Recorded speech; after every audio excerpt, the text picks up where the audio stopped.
तृतीय अध्याय में पादों का वर्णन कर रहे थे।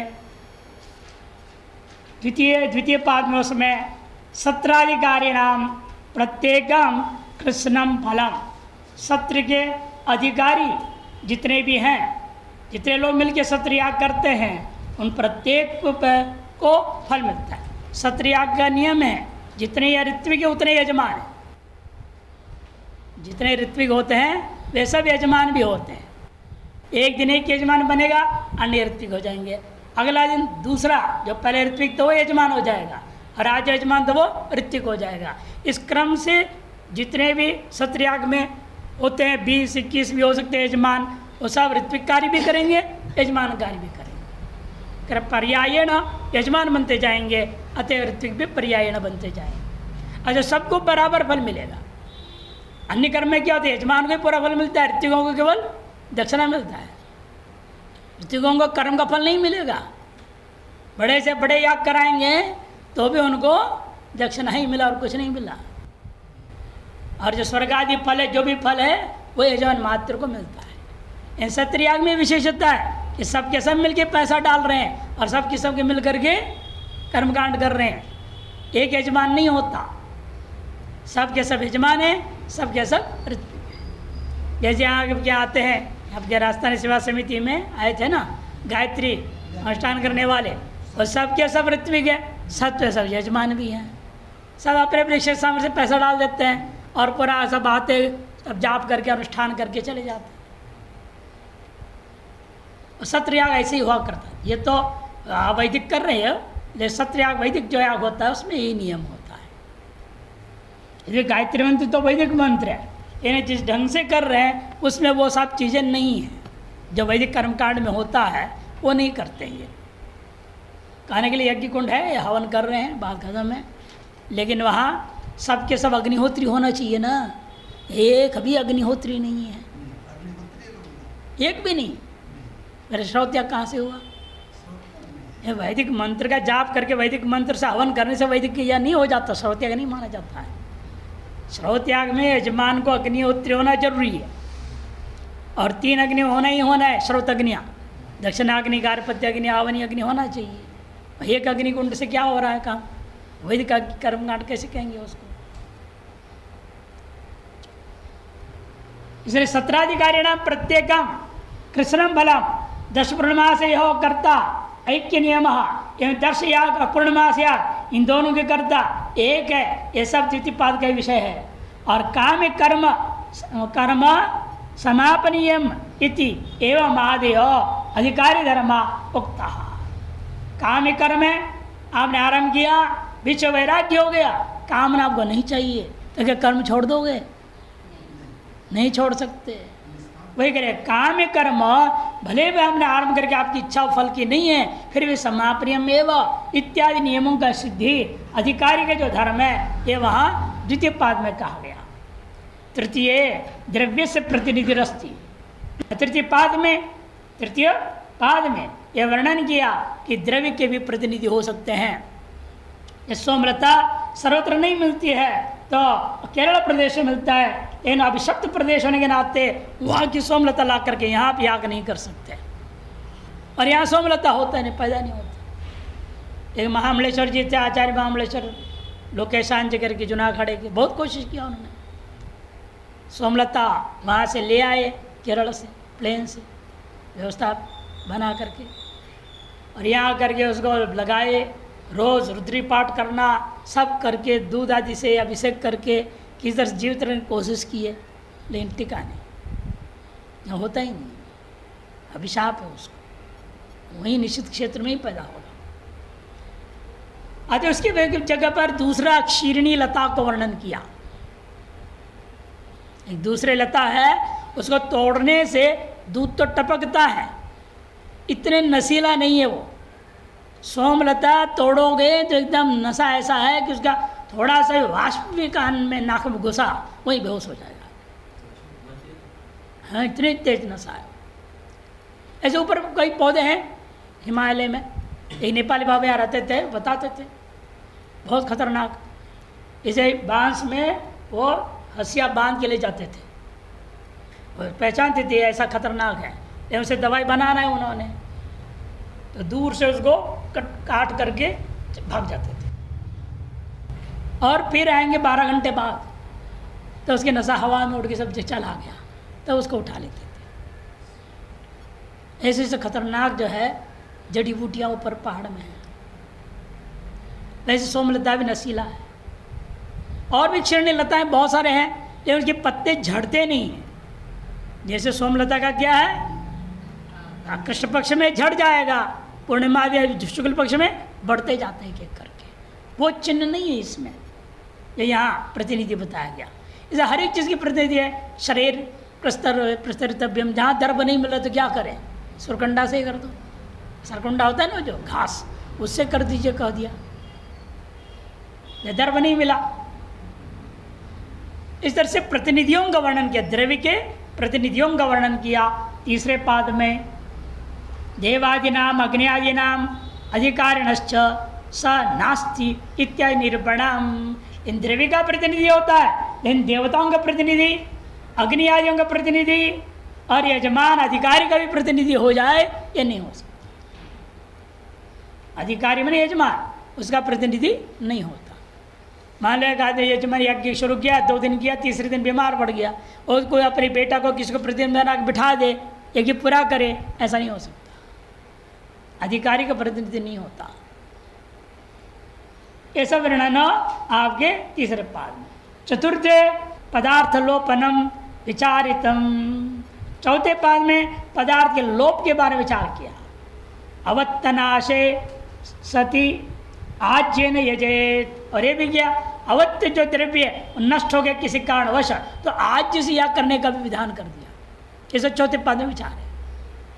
अवत्य मैंने अलग करके रख दिया गया था, दही रखा गया था, दूध रखा गया था, या पुरडास बना करके रख दिया था, रोटी है नहीं, चावल के आटे का बनता है ना, वो बना के रखा था। इतने में आया आप यहाँ हवन करने की तैयारी कर दिए, हवन शुरू हो गया, कर्मकांड हो रहा है, आपका प्रिय कुत्ता करके उठा के चला गया।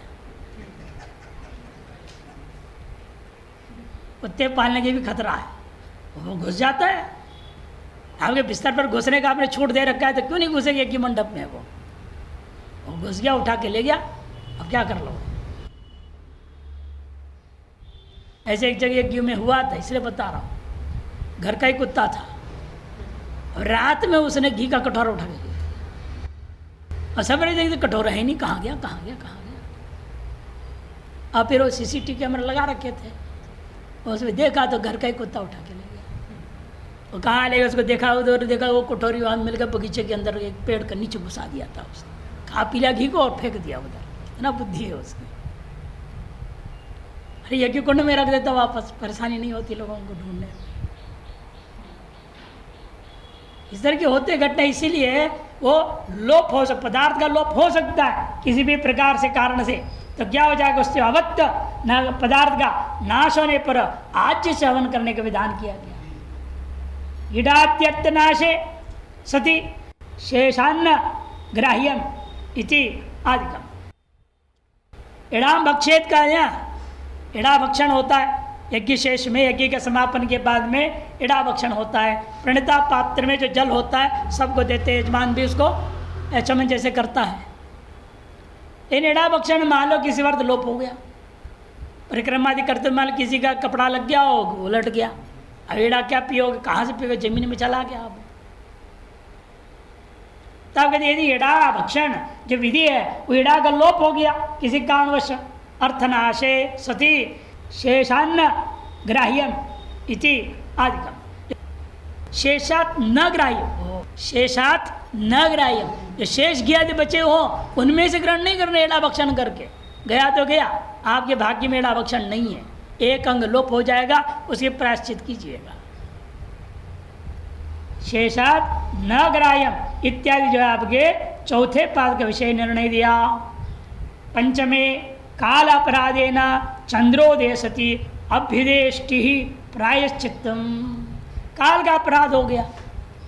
काल का अपराध क्या है, सायंकाल अग्निहोत्र आदि करना चाहिए, और अग्निहोत्र थोड़ा देरी से कर तब तक चंद्रोदय हो गया।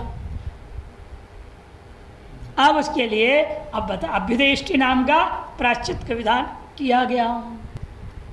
ज्योतिष्टोमस्य एकादयो दीक्षा, ज्योतिषों का भी एक आदि अनेक दिशाओं का वर्णन किया गया। द्वादशास्य द्वादशायज्ञ का 12 दीक्षाएं इत्यादि पंचम पाद निरूपण किया गया। षष्ठे सत्राधिकारिण तुल्य कल्पा एव इति, सत्र के अनेक अधिकारी जैसे बता दिया, जितने यजमान उतना ऋत्विक, जितने ऋत्विक उतने यजमान, उन सब के लिए तुल्य कल्पा, तुल्य व्रत आदि नियम बराबर रहेगा, उसे सब बराबर होगा।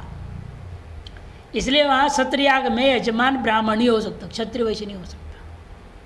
कि आज जो यजमान है कल ऋत्विक बनना है, और क्षत्रिय का यजमान बनाओगे कल ऋत्विक कैसे बनेगा? ऋत्विक कर्म तो केवल ब्राह्मण कर्म है, क्षत्रिय वैश्य कर्म है ही नहीं। इसे सत्रयाग में सब के सब जितने भी ऋत्विक हैं सब ब्राह्मण है, वही यजमान होंगे। इसे सगले यजमान ब्राह्मण ही होते हैं। आगे लिख रहे सत्रम विप्रसेव इत्यम मालिकम चिंतितम, इसे सत्रयाग में यजमान विप्र ही होगा, दूसरा नहीं, इत्यादि का विचार करके निर्णय दिया। सप्तम पाद में पित्रादिकम न देयम, माँ भूमिर न देया इत्यम आदिर दे विचार, दे पदार्थों का विचार किया। पित्रादियों के लिए स्वाहा स्वाहा करके दान नहीं देना, स्वधाव करके देना पिंडदान। और माँ भूमि का दान कभी नहीं देना। माँ भूमि ने आपके बहुत बड़ा साम्राज्य है, वो पूरे राज्य को दान दे दो, ऐसा नहीं हो सकता। राज्य आप अकेले का संपत्ति नहीं है, आपकी अपनी संपत्ति दान कीजिए। राजा की अपनी निजी संपत्ति अलग होती है, वो दान दे सकता है। महाभूमिर न देया इत्यम आदि दे विचार वहाँ 7वें पाद में हुआ।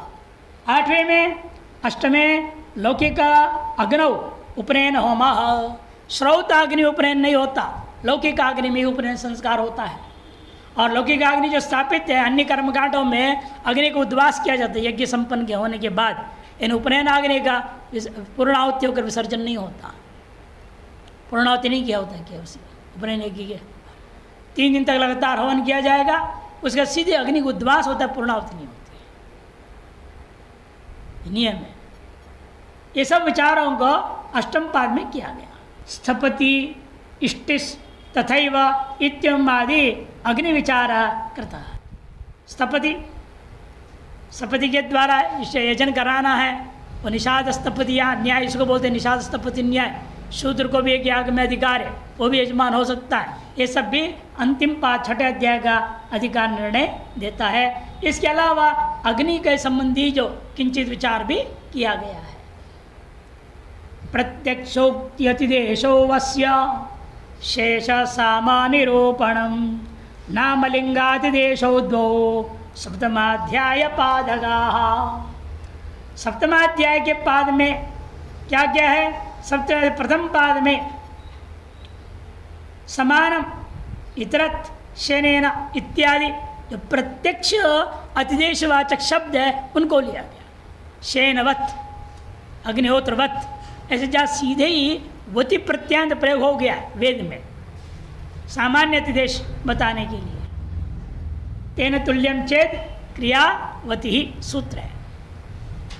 प्रत्यक्ष उक्ति अतिदेश, प्रत्यक्षता प्रत्येक के द्वारा सादृश्यता वाचक प्रत्येक के द्वारा अतिदेश के जहाँ निश्चय कर दिया गया उनको प्रथम पाद का विषय विचार किया गया।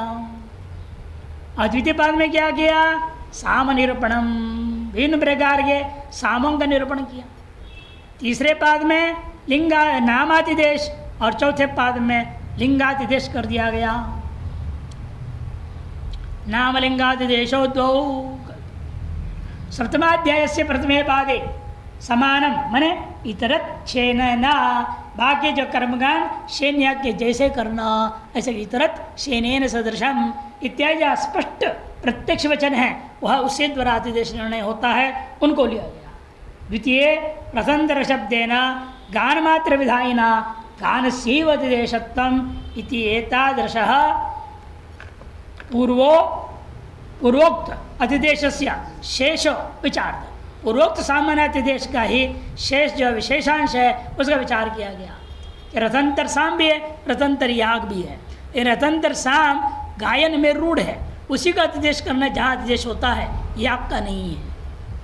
प्रथम शब्द के द्वारा गान मात्र का विधायक वाचक शब्द होने से गान मात्र का अतिदेश होगा, याग आदि का अतिदेश नहीं है। ये तादृश निर्णय पूर्वोक्त अतिदेश का ही शेष विचार किया गया है। तीसरे पाद में अग्निहोत्र नामना अतिदेश, अग्निहोत्र नामादि से जो अतिदेश है उसका विचार होगा। चौथे पाद में निर्वाप औषध द्रव्यादि लिंगातिदेश। लिंग मने अब पुलिस लिंग नहीं समझना, लिंग मने प्रतीक चिन्ह। जैसे यहाँ दे दिया दृष्टांत के लिए आपको कह रहे हैं कि निर्वाप, निर्वाप ऐसा से कैसे होगा? औषधि का निर्वाप करना है, दूध का निर्वाप करना है, दही का समझ में आती ना। औषधि द्रव्य है, तरल द्रव्य है, मांस द्रव्य, पशु द्रव्य है, लेकिन अलग अलग द्रव्य है। उसको सादृश्यता के आधार पर उनका अतिदेश कहाँ किसका करनी है वो निर्णय दिया गया है। स्पष्टलिंगादता स्पष्टात् प्रबलादपवादतः अतिदेश विशेषास्यो अष्टमाध्याय पादगाः। 8वें अध्याय के पाद में रहने वाला पदार्थ पहले पाद का स्पष्टलिंग वाला विशेषातिदेश, दूसरे पाद में अस्पष्टलिंग वाले विशेषातिदेश, तीसरा प्रबल प्रमाण वाले विशेषातिदेश और अंत में अपवाद वाला विशेषातिदेश। 4 पाद में अतिदेश विशेषों का वर्णन किया गया 8वें अध्याय में। इसको विशेषातिदेश अध्याय भी इसलिए कहा जाता है। 7वें को सामान्य अतिदेशाध्याय, 8वें को विशेषातिदेशाध्याय भी इसलिए कहा गया। अष्टमाध्याय से प्रथमे पादे स्पष्टलिंगेन अतिदेश विशेष, स्पष्ट लिंगों के आधार पर अतिदेश विशेषों का निर्णय दिया गया। तद्यथा जिस दृष्टांत के लिए शौर्य चरो अतिदेशकानि निर्वाप तदितेन देवता निर्देश एव देवतात्म औषधव्यगत्तम इत्यादि स्पष्टानि आग्नेय लिंगानि। शौर्यम चर निरूपेत ब्रह्मवर्चस का विधि है। इस विधि को सुनने से क्या मालूम हो रहा है आपको? इस तद्धित से मालूम होता है एक सूर्य देवता ही है इसका। और चरुम कन से औषधि द्रव्य, पशु नहीं है यहाँ, आज घृत आदि नहीं है, पाय दही आदि भी नहीं है। चरु, चरु का मतलब होता है सूखे औषधियाँ। 10 प्रकार के ग्राम औषधियों को गिनाया गया है। अलग अलग यागों के लिए उनका किसको कितना मिलाना है, कहाँ मिलाना है, कैसे होता है उसको मिलाइए।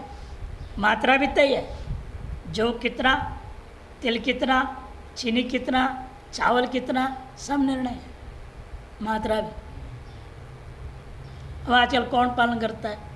कितने लोग हैं? इतने हैं, अच्छा चलो भाई थोड़ा और मिला दे, वही गिनती है जो है। और कुछ भी नहीं है कि चावल है तो चावल ही डालते जाओ, मिलाते जाओ।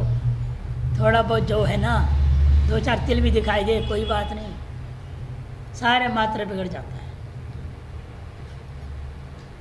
विधि के अनुसार आजकल कर्मकांड बहुत ही कम होता है। न ब्राह्मण लोग विधियों को जानते ढंग से, न पालन होता है। फल भी आपने पैसा खर्च किया, दक्षिणा तो दिया है ना, कुछ पसीना भी बहाए हैं तो कुछ तो पुण्य मिलेगा।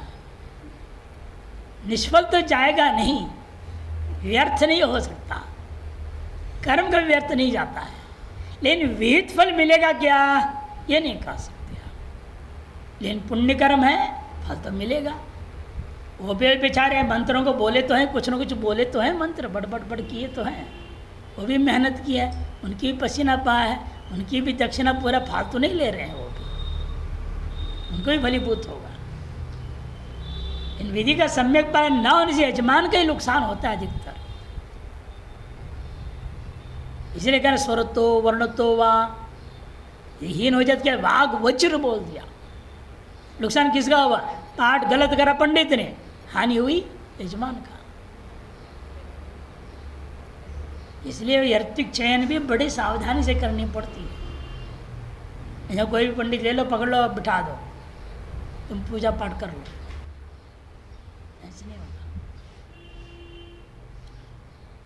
इसलिए अतिदेश में आपने एक देवता है और औषधि द्रव्यगत्व है। अभी देख लो प्रकृति यागों में कहाँ एक देवता के आगे जिसमें चरु होगा, उन्हीं के अंगों को यहाँ पर लाना पड़े, अतिदेश करना होगा। ऐसे ऐसे कौन से? आग्नेयम अष्टाकपालम, अग्नि देवता एक देवता है वो। अष्टाकपाल में पुरुडाश है, पुरुडाश में क्या है? चरुद्रव्य हो गया, औषधि द्रव्य हो गया ना।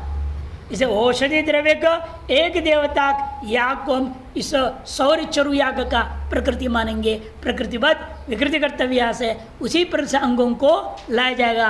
अन्य अनेक देवता जैसे अग्नि सोमाभ्याम, अग्नि और सोम दो देवता है, वो इसका प्रकृति याग नहीं हो सकता, यह एक देवता है ये। इसलिए ये सब चीज़ें देख करके निर्णय हो जाता है।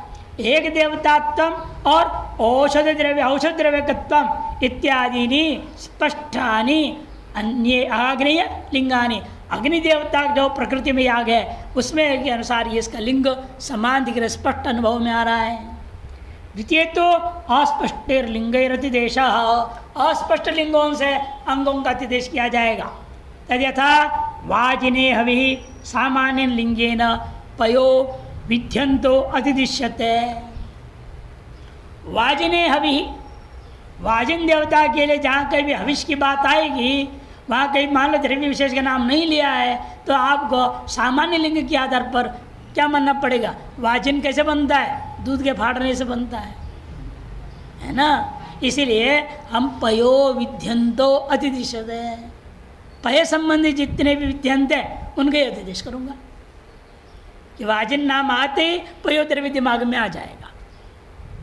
स्पष्ट नहीं कहा गया, अस्पष्ट है। इन वाजिन संज्ञा जो प्रयोग किया गया, देवता का नाम लिया, वही ज्ञापन कर देता है पयो द्रव्य को। अस्पष्ट लिंग के द्वारा अतिदेश के ज्ञापन होगा। पयो विद्यंतो अतिदिश्यते तत्र लिंगम अस्पष्टम शीघ्रं तद बुद्धि अनुत्पादनात्, शीघ्रता बुद्धि उत्पन्न न होने से ये पंक्ति छूट गया था। तृतीय प्रबलेन लिंगेन अतिदेश, तृतीय पाद में क्या हुआ?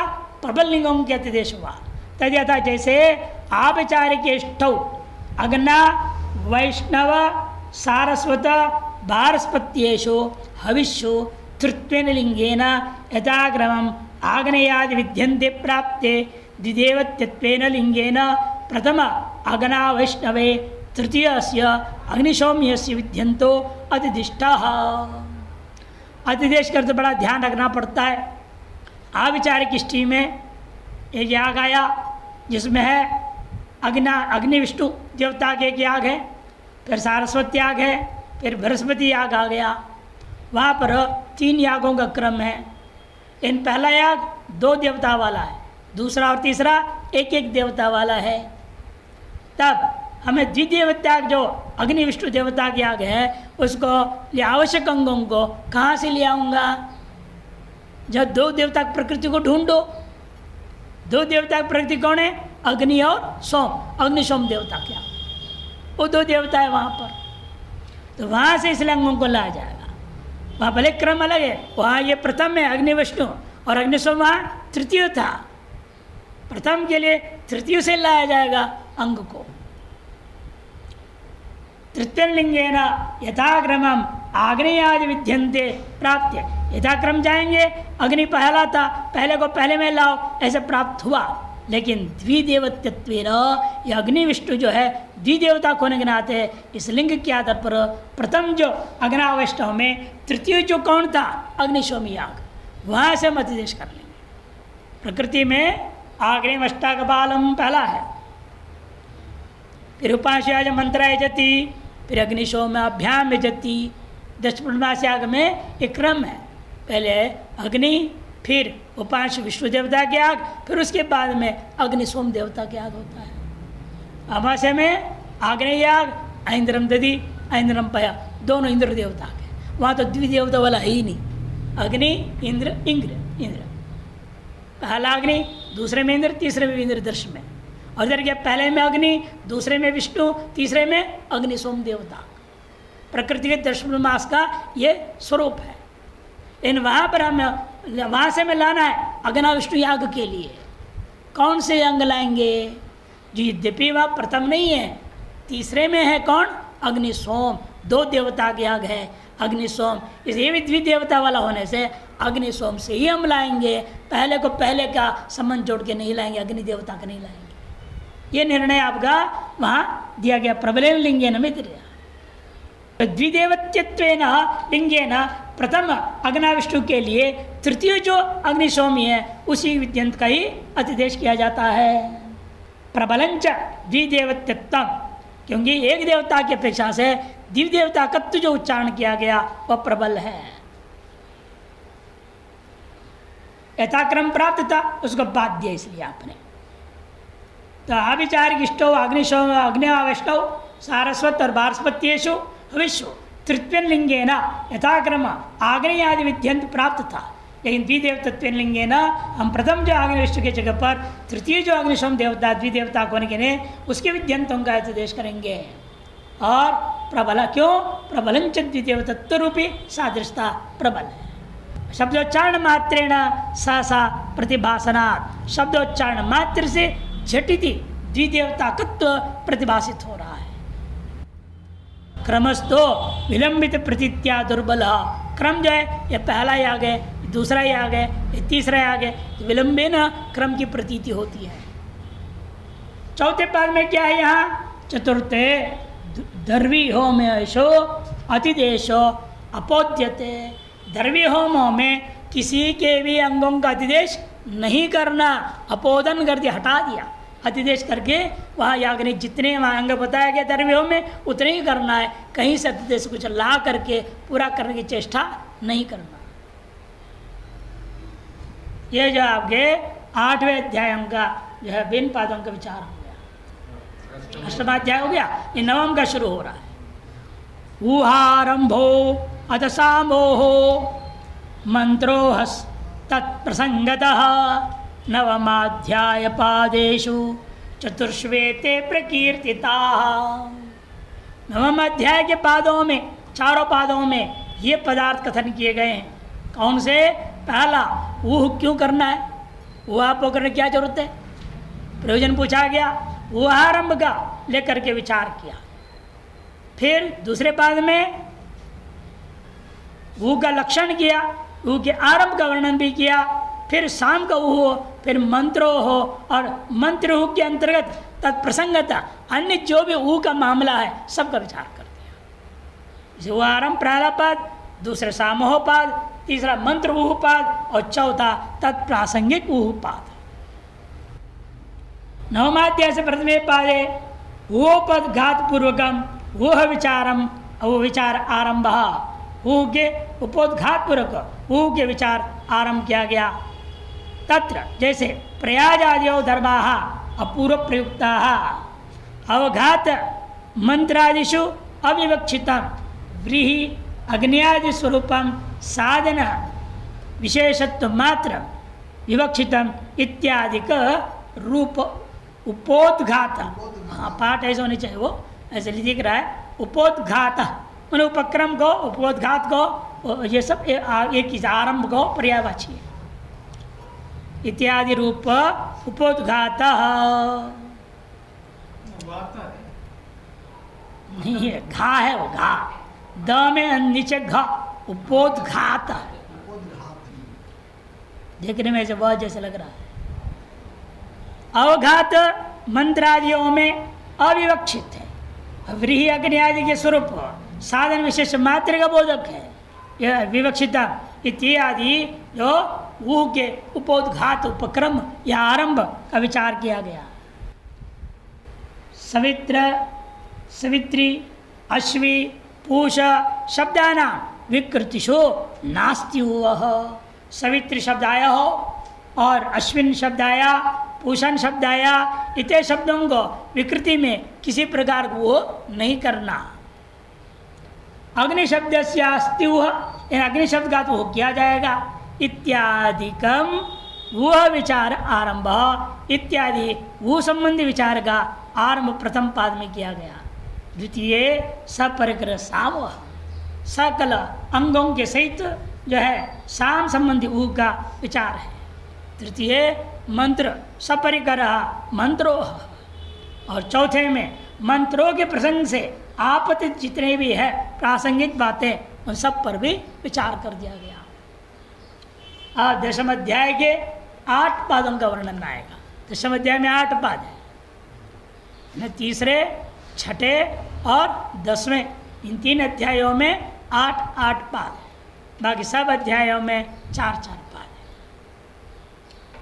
द्वार लोपो अस्य विस्तार कार्यकत्वं समुच्चय ग्रह साम प्रकीर्णानि नैयर्थश्चाष्टपादगाः। द्वार लोप एक, विस्तार उसका 2, कार्यकत्वम 3, समुच्चय 4, ग्रह पात्र संबंधी विचार 5वें पाद, साम संबंधी 6ठे पाद, अन्य प्रकीर्ण विषय 7वें पाद और 8वें पाद में नए अर्थ का प्रसज्ज परदास आदि अर्थों का विचार किया गया। इस तरह से 10वें अध्याय के 8 पादों में विचार है। 10वाध्याय से प्रथमे पादे बाद हेतु, बाद के कारण बता रहे। किसी ये प्रकृति याग से विकृति याग में अंगों को लाया जाता है, इन किन अंगों को लाना है, किन अंगों को बांधना है, ये तय भी करना जरूरी है। नहीं सब लाओगे, जैसे कल विचार के बताया था। हाँ, अपने जो लोहे का चावल है, क्रिस्टल है, और उसमें कूट के भूसा निकाल के पीस करके परोड़ा से बनाया जाएगा, उससे नहीं हो सकता। इसे प्रकृति याग में है। प्रकृति याग में भिगो के रखना पूर्व रात्रि में, सवेरे उसका हवनन करना, फिर फटकनी में उसको फटकना, फिर सिलबट्टे पे पीसना, चूर्ण बनाना, फिर दूध डाल के पुरडास बनाना, ये सारे अंग वहाँ पर प्रकृति में। और यहाँ पर आपके वहाँ व्रीहि के जगह पर या वो जो कृष्ण से हवन करो, अब क्या करो, वो सब अंग यहाँ लाओगे। ये द्वार ही लोप हो गया। द्वार क्या है, ये सब क्यों किया जाता है, तुष्य विमोचन के लिए वो द्वार ही लोप हो गया। अतएव तुष्य विमोचन के लिए जो जो अंग पूर्व प्रकृति में वर्णित है उनका यहाँ नहीं लाना, उसका बाध कर देना होगा। वही समझा 10वां प्रथम पाद में बाद हेतु द्वार लोपो निरूपिता तद्यथा स्वयंकृता वेदिर्भवति इत्यत्र वेद निष्पादन रूप से द्वार से लोपेन निष्पादकानाम उद्धरणादीनाम बाद। पहले दूसरा दृष्टांत ले रहे, कहीं आप गए, वहाँ पहले से वेदी बना हुआ था, आपको कुछ करना ही नहीं, पहले से वेदी बना हुआ है। आप वहाँ गए, देखा और सबको तैयार है, चलो साफ सुथरा कर दे, थोड़ा लीप दिया, बस हो गया काम खत्म। अब आजकल तो रेडीमेड आ रहा है, हवन कुंड ले गए, रख दिया, हवन कुंड तैयार है वहाँ। तो अब क्या करना है, खोदना है क्या मिट्टी, वहाँ खोद के क्या बनाओगे। खोदना आदि जो अंग थे उसका लोप हो जाएगा, बात हो जाएगा। जब तैयार यदि हवन कुंड में मिल गया, फिर हनन का खनन आदि जो कार्य किया जाता है वह करने की आवश्यकता नहीं रह गया। स्वयंकृता वेदिर्भवति इत्यत्र वेद निष्पादन रूपस्य द्वारस्य, वेद निष्पादन का जो द्वार था वह लोप हो गया। से निष्पादका नाम उद्धरणादि नाम बाधः, इस आदर्श जो वेद का निष्पादन करने के अंग है उद्धरण आदि, उनका बाध हो जाता है। वो कृष्ण का दृष्टांत देखो, कृष्णलेशो वितुषीकरण रूपस्य द्वारस्य लोपेन अवघातस्य बाधः। कृष्णलों में वितुषीकरण असंभव है, इस तारस वितुषीकरण रूपी द्वार का लोप हो जाने के नाते अवघात आदि का जो अंग है उनका भी बाध हो गया। यह प्रथम पाद का विषय, द्वार लोप होने से अंगों का बाध हो गया। द्वितीय पाद में संक्षेपेण उक्तस्य, प्रथम पाद में जो संक्षेप में चर्चा किया गया था द्वार लोप, उसी का ही विस्तार किया गया। बहुबीर उदाहरण विस्तार, अनेक उदाहरणों से विस्तार किया। और तृतीय पाद में बाध कारणम, बाध का कारण क्या है, कार्यकत्व, उस पर विचार किया। एक ही कार्य है, इसे बार बार करने की क्या जरूरत है। एक कार्य में किसी अंग की बारंबार आवृत्ति करने की जरूरत नहीं है। जैसे बार बार आप चूल्हे पे मान लो कोई चीज़ चढ़ा के गर्म कर रहे हैं, गरम गरम खिलाएंगे मान करके, तो बार बार नमक भी डाल दोगे, मिर्च भी डाल देंगे क्या? अरे केवल गरम करके खिला देंगे छुट्टी पर। चाय भी गरम कर दिया, पिला दिया। बार बार गर्म करे, बार बार चीनी में डालो, जानो चाय पत्ती पिया ही नहीं जाएगा वो चीज़। से कई चीज होता है, हम क्रिया को आवृत्ति कर रहे हैं, कार्य के तो कार्य एक ही है ना, इस अंगों की आवृत्ति नहीं होगी, अंगों की आवृत्ति करने की आवश्यकता नहीं है। ये शब्द अनेक शास्त्रीय दृष्टि, हमने लौकिक समझाया आपको, इन शास्त्रीय दृष्टांतों से वर्णन किया। तद यथा प्रकृतौ गवश्वादि दक्षिणाया ऋत्विक परिक्रिया कार्य, प्रकृति याग में आया गौ घोड़े आदि दक्षिणा दे करके ऋत्विकों का परिक्रयण करनी चाहिए। तथा विकृति रूपे भूनाम ने का है धेनु रूपाया दक्षिणाया तदेव कार्यम, और विकृति रूपी याग में भू नामनी एक कोई याग है जिसका नाम भू नाम से है, एक या एक दिन में होने वाला याग है, उसे धेनु रूप दक्षिणा वर्णन किया गया। उसका भी काम क्या है? ऋत्विक का परिक्रयण करना ही उसका भी काम।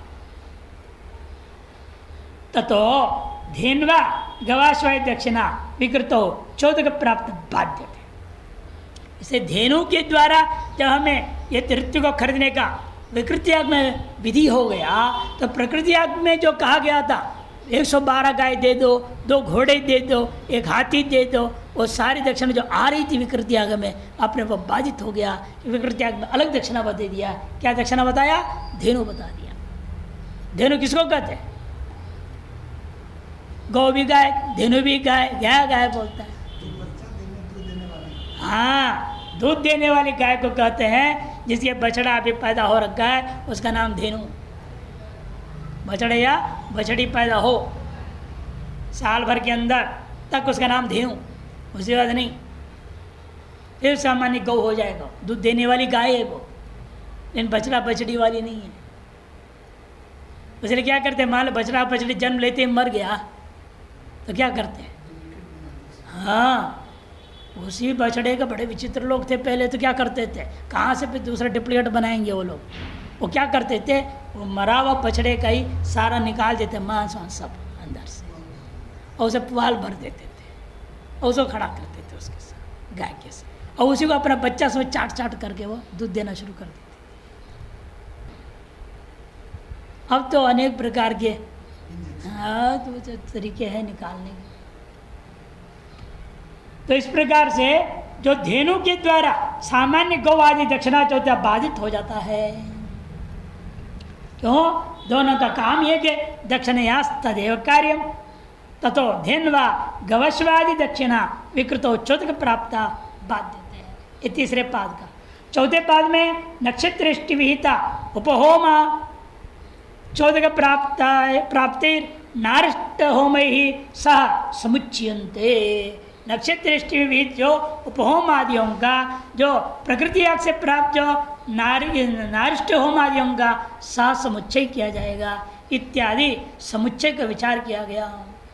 पंचमे षोडशी ग्रह प्रकृतिगामी।